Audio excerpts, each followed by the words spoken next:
ఎందుకనగా ఒక విషయం చూడండి, ఏదైనా బాగా అర్థం చేసుకోవాలి, బైబిల్ చదవాలి, చూడాలి. నోరు ఉందని ఇష్టం వచ్చినట్లు మనం మాట్లాడకూడదు, తప్పు.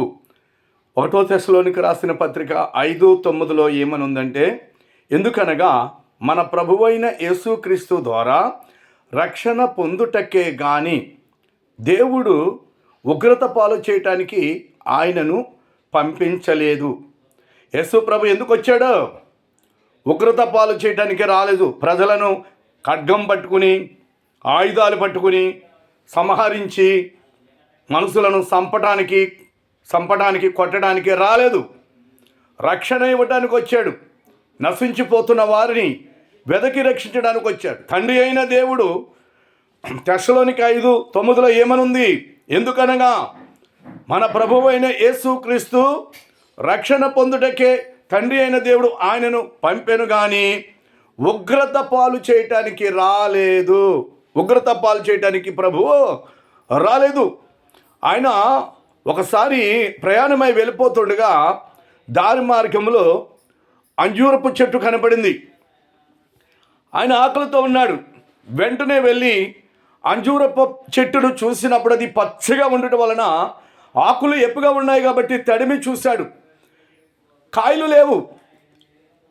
అంజూరపు చెట్టు అయితే పచ్చగా ఉంది కానీ తడిమి చూస్తే కాయలు లేవు. అర్థం చేసుకోండి. వెంటనే ఆ చెట్టును ప్రభువారు శపించాడు. శపించగానే తక్షణమే అది వేర్లతో సహితం ఎండిపోయిందండి. ఎంత శక్తిమంతుడు చెప్పండి. ఆయన మాట్లాడితే ఏదైనా జరుగుతుంది. ఆయన సముద్రమును శాసించాడు, గాలి తుఫాన్ని శాసించాడు. గాలి తుఫాన్ నిర్మలమైపోయింది. సముద్రము ఆయన మాట విన్నది. ప్రకృతి ఆయన మాట వింటుంది. ఆయన ఏదో చేతకాని దేవుడు కాదు. కాబట్టి వాక్యం ఏం చెప్తుందో తెలుసా? మనలను ఉగ్రత పాలు చేయడానికి తండ్రి అయిన దేవుడు ఆయనను పంపలేదు. రక్షించడానికే ప్రభువారు వచ్చారు. మనకి రక్షణ ఇవ్వడానికి వచ్చాడు. మనుషుల మీద ఉగ్రత, తన దేవుని ఉగ్రత చూపి ఖడ్గం పట్టి మనుషులను సంహరించడానికి, లేకపోతే నేను దేవుడిని గొప్పగా చెప్పుకోవడానికి ఆయుధము పట్టలేదు, ఏమీ పట్టలేదు. తన్ను తాను రిక్తునిగా ఈ లోకానికి వచ్చాడు. అంటే ప్రేమ ద్వారా ఆయన సాధించాడు. ఆయన ప్రేమను పంచిపెట్టాడు. నశించిపోతున్న ప్రజలను రక్షించడానికి వచ్చాడు. ఉగ్రత పాలు చేయడానికి రాలేదు. ఆయన 3 మేకులు పీక్కోలేని దేవుడు కాదు. ఆయన ఎవరి కోసం సిలువ వేయబడ్డాడు? అపరాధముల చేతను పాపముల చేతను మనం సచ్చిన వారమై ఉండగా ఆయన తన సిలువ రక్తము చేత మన నిమిత్తము ఆయన శాపగ్రస్తుడయ్యాడు. మన పాపములను, మన శాపములను ఆయన భుజాల మీద వేసుకున్నాడు. అదండి. అందుకే ఆయన ప్రాణం పెట్టడానికి వచ్చాడు, బలిదానం అవ్వడానికి వచ్చాడు. రక్తమును సిందించి ఆ రక్తం వలన ప్రపంచంలో ఉన్న యావత్తు ప్రజలకు రక్షణ ఇవ్వడానికి వచ్చాడు. రక్షించేవాడు గొప్పవాడా?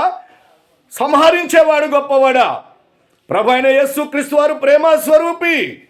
ఆయన తన ప్రాణము ప్రజల కొరకు పెట్టాడు. హింస అనుభవించాడు, నిందలు అనుభవించాడు. ఏదో చేతకాని వాడిలా ఉన్నాడు అనుకుంటున్నారేమో మీరు. ఒక కాలం వస్తుంది, ఆ సమయంలో ప్రజలందరూ చూస్తారు ఆయనను. ప్రకటన 1:7 ప్రకారంగా భూజనులందరూ ఆయనను చూసి, ఆయన నిజ స్వరూపాన్ని చూసి ఒక రోజు రాబోతుంది. యావత్తు ప్రజలందరూ ఆయన నిజ స్వరూపమును చూసి రొమ్ము కొట్టుకుని కేకలేసి ఏడ్చే రోజు వస్తుంది. అప్పుడు తెలుసుకుంటారు దేవుడెవరో, ప్రభు యొక్క శక్తి ఏంటో, ఆయన మహిమ ఏంటో, ఆయన తేజస్సు ఏంటో, ఆయన ప్రభావం ఏంటో, ఆయన మహిమ ఏంటో. ఉన్న పాటున బుద్ధిహీనంగా మాట్లాడిన ప్రతి ఒక్కరు కూడా గుండె కొట్టుకునే రోజు రాబోతుంది. లోకానికి అంతం జరగబోయే రోజుల దగ్గరకు వస్తున్నాయి. అర్థమైందా? తెలుసుకోవాలి. వ్యర్థమైన మాటలు మాట్లాడి దేని విషయంలో కూడా కించపరచకూడదు. ఆయన లాంటి రక్షణ భాగ్యము లోకంలో మరి ఎవరు ఇవ్వలేదు. మనం మనుషుల పాపములు విముక్తి కావాలంటే పరిశుద్ధ దేవుని రక్తం, సాక్షాత్తు దేవుని రక్తం చిందింపబడాలి. రక్త ప్రోక్షణ లేకుండా పాప క్షమాపణ లేదు. రక్తం ప్రోక్షింపబడాలి.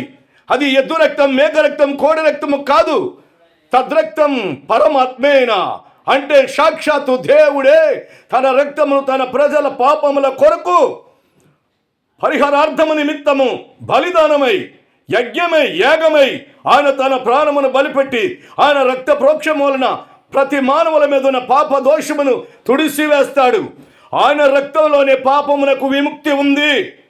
మనము పాపములోనే ఉండి చనిపోతే నరకాగ్ని గుండ తప్పదు. శిక్షదండన ఉంది మానవులకు, జంతువులకు, జీవులకు, ప్రాణులకు శిక్షదండన లేదు. దేవుని స్వరూపము చెప్పిన పుట్టిన ప్రతి మనిషికి కూడా శిక్షదండన ఉంది. ఆ శిక్ష నుండి తప్పించుకోవాలంటే, పాప విముక్తి పొందాలి అంటే, పాతాళము నుండి తప్పించుకోవాలంటే, నరకాగ్ని నుండి తప్పించుకోవాలంటే ప్రభు అయిన యేసు క్రీస్తు మన సొంత రక్షకుడని నమ్మాలి. ఆయన కార్చిన మూల్య రక్తంలోనే పాపానికి విముక్తి. ఆయన పరిశుద్ధ దేవుని కుమారుడు, ఆత్మ ద్వారా పుట్టినవాడు, శరీరేచ్ఛల వలన పుట్టినవాడు కాదు. కాబట్టి ప్రభువును నమ్ముకుంటే లాభము పొందుకున్న వారికే. ఎందుకంటే ప్రతి మనిషి పాపియే. పాప విముక్తి ప్రభు అయిన యేసుక్రీస్తు రక్తములో ఉంది. పాపమునకు విడుదల ప్రభు యొక్క రక్తం. దేని వలన పాప విముక్తి లేదు. మనుషులందరూ పాపులే. అందుకే సాక్షాత్తు దేవుడు మానవుడిగా మానవుల మధ్యకి రావాల్సి వచ్చింది. మానవులతో మాట్లాడాడు. ఆయన మనిషిగా ఆకలి కొన్నాడు, దేవునిగా శాసించాడు. ఆయన దేవునిగానే ఉన్నాడు, మానవుడిగానే ఉన్నాడు. కాబట్టి ఆకలి వేసినప్పుడు అంజూరపు చెట్టు దగ్గరికి వెళ్ళాడు. ఆ అంజూరపు చెట్టున పండ్లు లేకపోవటం వలన దానిని ప్రభువు శపించినప్పుడు వేళ్లతో ఎండిపోయింది. ఆయన నోటి మాట ఒక్కటి వదిలితే చాలు లోకమంతా భయంకరంగా మారిపోతుంది. ఆయనలో నుండి అగ్ని ఉన్నది. ఆయన కళ్ళు అగ్ని జ్వాలల వంటి కళ్ళు. ఆయన భీకరుడై భయంకరుడై ఉగ్రుడై త్వరగా రాబోతున్నాడు. ఆయన భీకరమైనటువంటి శక్తిని ఆ రాకడలో మనం చూస్తాం.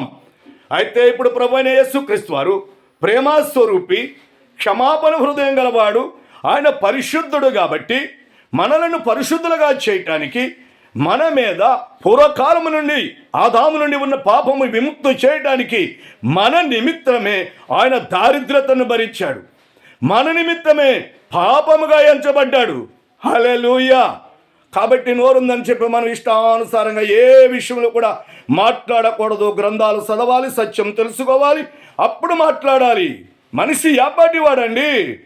మా బ్రతుకుంటే 70 లేకపోతే 80, తర్వాత లోకమును విడిచిపెట్టి వెళ్ళిపోవాలి కదా. బలాఢ్యుడైనా, ధనవంతుడైనా, అధికారి అయినా, ఎంత గొప్ప వీరుడైనా ఈ లోకమును విడిచిపెట్టి వెళ్ళిపోక తప్పదు. శిక్ష దండన ఉంది. దేవునికి భయపడాలి. దేవుడెవరో తెలుసుకోవాలి. దేవునిలో పరిశుద్ధత ఉండాలి. ఆయన మరణమును ఓడించిన దేవుడు. ఆయన చేసిన కార్యములు, ఆయన సద్గుణములు, దేవునికి ఉండవలసిన లక్షణములు ఆయనకున్నాయి. ఆమేన్.